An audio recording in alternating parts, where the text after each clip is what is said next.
હે ભગવાન, હા તો ખોટે ખોટું નાટક કરતા હતા, પણ આપણા ઘરમાં તો સાચે જ પનોતી છે. અને એ પણ એક નહીં, બબ્બે બબ્બે પનોતીઓ છે. શું થઈ રહ્યું છે?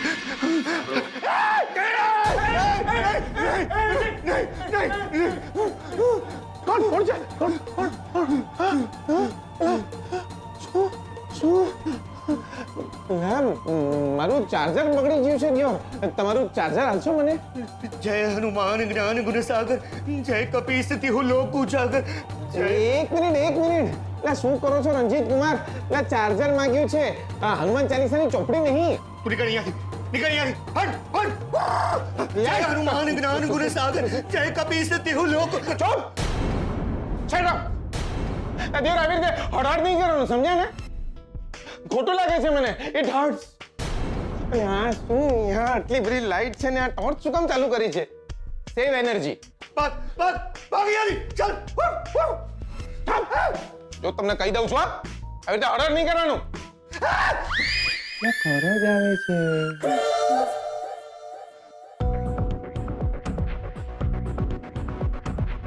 હે ભગવાન, જય હનુમાન જ્ઞાન ગુણ સાગર, જય કપી સ્થિતિ લોક ઉજાગર. સાંભળો. શું રિલેક્સ યાર, આટલા બધા ગભરાઈ નહીં જવાનું તમારે. કઈ પણ થઈ જાય ગભરાવાનું નહીં. આજે તમારી ટોર્ચ રહી ગઈ હતી.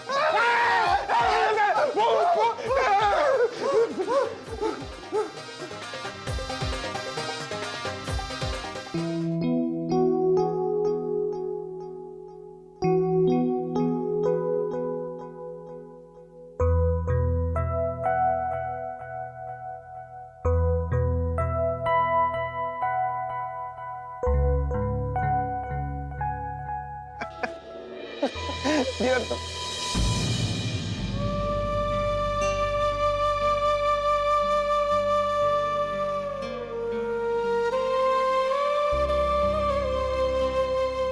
બકા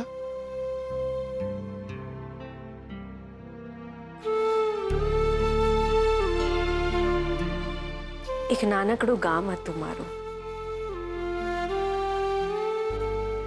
એમાં મારા હીરાબા હતા. એ જ મારા માં, એ જ મારા દેવી માં. એમને મને ક્યારે જુઠ્ઠું બોલતા નથી શીખવાડ્યું. એ મને કાયમ કહેતા કે દીકરા, તું સાચા રસ્તે ચાલીશ ને તો તને ભગવાન મળશે. પણ અહીંયા ખબર નહીં કેમ હું જુઠ્ઠું બોલતા શીખી ગઈ. નાટક કરતા આવડી ગયું. લોકોને છેતરવા લાગી.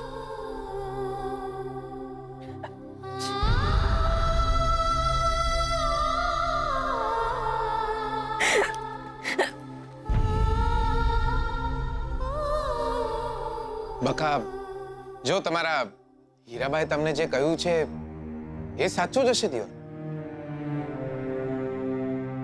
પણ આજે હું બી તમને એક વાત કહું.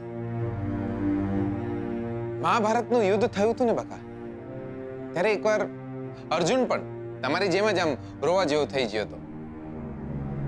એને કૃષ્ણ ભગવાનને પૂછ્યું કે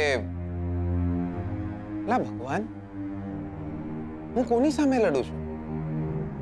એટલે આ સામે જે છે એ દિયોર બધા મારા ભાઈઓ છે. કૃષ્ણ ભગવાને બહુ સરસ જવાબ આપ્યો હતો. એમને કહ્યું હતું કે બકા, લડાઈ ધર્મ અને અધર્મની છે.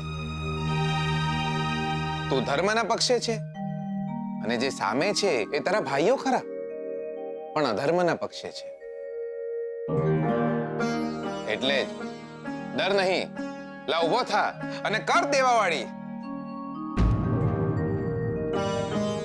જો લક્ષ્મી, આપણે આ જે કરી રહ્યા છીએ એ ખોટું કરી રહ્યા છે, એની ના નહીં, પણ આપણે આ ખોટું સારા માટે કરી રહ્યા છીએ.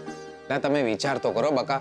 આપણે જો એ લોકો સાથે આવું ના કરત ને તો આ રંજીત ફુવા અને સારિકા ફોઈ આપણને બંનેને ધક્કા મારી મારીને ઘરની બહાર કાઢી નાખત.